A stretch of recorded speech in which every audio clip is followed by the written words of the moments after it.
ഈശോമിശിഹായ്ക്കും സ്തുതിയായിരിക്കട്ടെ. പ്രിയ സഹോദരരെ, നമ്മൾ യേശുക്രിസ്തുവിൻ്റെ ഉത്ഥാന തിരുനാളിന് ഒരുക്കമായിട്ട് നടത്തുന്ന 50 നോയമ്പിലേക്ക് പ്രവേശിച്ചിട്ട് 4 ആഴ്ചകൾ കഴിഞ്ഞു. ഇപ്പോൾ നമ്മൾ 5-ാമത്തെ ആഴ്ചയിലാണ്. 5-ാമത്തെ ഞായറാഴ്ച തിരുവചനത്തിലോട് നമ്മോട് പറഞ്ഞിരിക്കുന്നത് ഇങ്ങനെയാണ്: എന്നിൽ വിശ്വസിക്കുന്നവൻ്റെ ഹൃദയത്തിൽ നിന്ന് നിത്യജീവ ജലത്തിൻ്റെ അരുവികൾ പുറപ്പെടുമെന്ന്.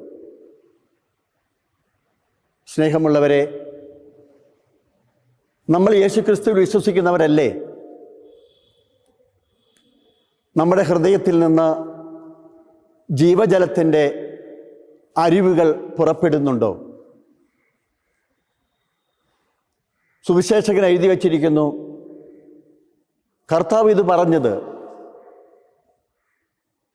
യേശുവിൽ വിശ്വസിക്കുന്നവർ സ്വീകരിക്കാനിരിക്കുന്ന പരിശുദ്ധാത്മാവിനെ കുറിച്ചാണ് എന്ന്. നമ്മൾ 4 ആഴ്ചകളിൽ നൊയമ്പെടുത്തിട്ട് നമ്മുടെ ഹൃദയത്തിൽ വിശ്വാസത്തിൻ്റെ ദൈവാത്മാവിൻ്റെ അരുവികൾ ഉറപ്പൊട്ടിയിട്ടുണ്ടോ? ഉണ്ടെങ്കിൽ യേശു ക്രിസ്തു വീണ്ടും പറയും, ഞാൻ ലോകത്തിൻ്റെ പ്രകാശമാണ്, എന്നെ അനുഗമിക്കുന്നവൻ അന്ധകാരത്തിൽ നടക്കുന്നില്ല എന്ന്.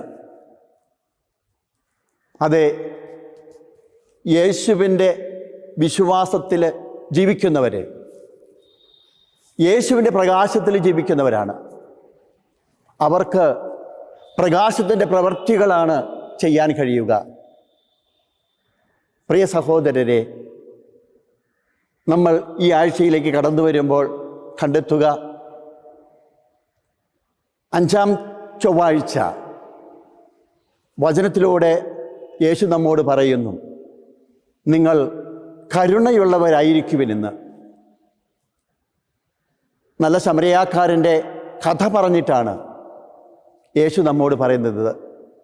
അതേ പ്രിയമുള്ളവരെ, നമ്മുടെ ഹൃദയത്തിൽ നിന്ന് ഒഴുകിയിറങ്ങേണ്ട പരിശുദ്ധാത്മാവിൻ്റെ ഒരു അരുവിയാണ് ഈ പറയുന്ന ദൈവകരുണ എന്ന് പറയുന്നത്. ഇതുപോലെ നമ്മളുള്ളിൽ വളർന്ന് വികസിക്കേണ്ട പരിശുദ്ധാത്മാവിൻ്റെ ചൈതന്യം, അത് ദൈവസ്നേഹമാണ്, സഹോദര സ്നേഹമാണ്, കരുണയാണ്, വിശ്വാസമാണ്, നന്മയാണ്, വിശുദ്ധിയാണ്. ഇതെല്ലാം നമ്മുടെ ജീവിതത്തിൽ തിളങ്ങി നിൽക്കുന്നുണ്ടോ? വളർത്തിയെടുക്കാൻ നമുക്ക് കഴിഞ്ഞിട്ടുണ്ടോ? ആത്മശോധന ചെയ്യണം. ഇന്ന് 5-ാം ബുധനാഴ്ചയിലേക്ക് പ്രവേശിക്കുമ്പോൾ നമ്മുടെ മുമ്പിൽ ഈശോനാഥൻ കൊണ്ടുവന്ന് വയ്ക്കുന്നത് പാപത്തിൽ പിടിക്കപ്പെട്ട വ്യഭിചാരിണിയായ ഒരു സ്ത്രീയെയാണ്. എല്ലാവരും അവളെ കല്ലെറിഞ്ഞ് കൊല്ലണമെന്ന് പറഞ്ഞപ്പോൾ അവർ അതിന് മുതിർന്നപ്പോൾ യേശു അവരോട് പറഞ്ഞത്, നിങ്ങളിൽ പാപം ചെയ്യാത്തവൻ ആദ്യം കല്ലെറിയട്ടെ എന്നാണ്. ഓരോരുത്തരായി ആ സ്റ്റേജിൽ നിന്ന് വിട പറഞ്ഞു പോയി. അവസാനം യേശുവും ആ സ്ത്രീയും മാത്രമായപ്പോൾ യേശു ചോദിച്ചു, സ്ത്രീയെ, അവരെവിടെ? ആരും നിന്നെ വിധിച്ചില്ലേ? അവൾ പറഞ്ഞു, ഇല്ല കർത്താവേ എന്ന്. അപ്പോൾ യേശു പറയുന്ന ഒരു വചനമുണ്ട്, ഞാനും നിന്നെ വിധിക്കുന്നില്ല, മേലിൽ പാപം ചെയ്യരുത് എന്ന്. സ്നേഹമുള്ളവരെ, നൊയമ്പൽ 4 ആഴ്ചകൾ കഴിഞ്ഞ് നമ്മൾ ഇത്രത്തോളം എത്തി നിൽക്കുമ്പോൾ നമ്മിലേക്ക് തിരിഞ്ഞു നോക്കിയാൽ നമ്മൾ എവിടെ നിൽക്കുന്നു എന്ന് കണ്ടെത്താൻ പറ്റും. ഒരുപക്ഷെ യൂദാസ്ലീഹ പറയുന്നത് പോലെ നമ്മൾ സ്വപ്നങ്ങളിൽ നിമഗ്നരായിട്ട് ജീവിക്കുന്നവരാണോ? ശരീരത്തെ അശുദ്ധമാക്കി ദൈവചൈതന്യത്തെ പൂർണ്ണമായിട്ടും ഇല്ലാതെയാക്കി നമ്മൾ അധികാരത്തെ ധിക്കരിച്ച് മഹത്വത്തിലേക്ക് പ്രവേശിച്ചവരെ നിന്ദിക്കുന്ന വ്യക്തിത്വത്തിന് ഉടമയാണോ നമ്മളിന്ന് ചിന്തിക്കേണ്ടിയിരിക്കുന്നു പ്രിയമുള്ളവരെ.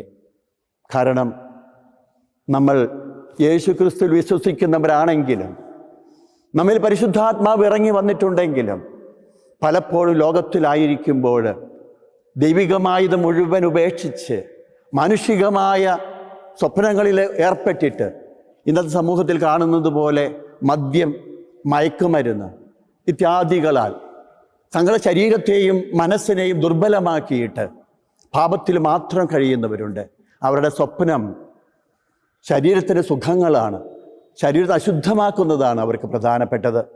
അതുപോലെ തന്നെ അധികാരത്തെ പൂർണ്ണമായും വെല്ലുവിളിച്ചുകൊണ്ട് ജീവിക്കുന്നവർ, മഹത്വത്തിലേക്കും നന്മയിലേക്ക് പ്രവേശിക്കുന്നവരെ നിന്ദിച്ചുകൊണ്ടിരിക്കുന്നവർ.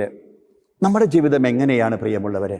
ഈ നോമ്പിൽ നമുക്ക് ഈ വിധത്തിലുള്ള തിന്മയുടെ ശക്തികളിൽ നിന്ന് മോചനം നേടി പ്രകാശത്തിൻ്റെ മക്കളെ പോലെ ലോകത്തിൽ പരിശുദ്ധാത്മാവിൻ്റെ നിർജ്ജരികളായിത്തീരുവാൻ സാധിച്ചിട്ടുണ്ടോ? ആത്മശോധന ചെയ്യണം. യേശുവിൻ്റെ കൃപ നിങ്ങൾ ഓരോരുത്തരുടെയും മേലുണ്ടാകട്ടെ എന്ന് ആശംസിക്കുന്നു. പരിശുദ്ധാത്മാവിൽ നിറയപ്പെട്ട് ഒരു പുതിയ ജീവിതം നയിക്കുവാൻ യേശു ക്രിസ്തു നമുക്ക് കൃപയും അനുഗ്രഹവും നൽകട്ടെ എന്ന് ആശംസിക്കുകയും പ്രാർത്ഥിക്കുകയും ചെയ്തുകൊണ്ട് ഈശോ മിശിഹായിൽ നിങ്ങൾക്കെല്ലാവർക്കും നന്മയുണ്ടാകട്ടെ.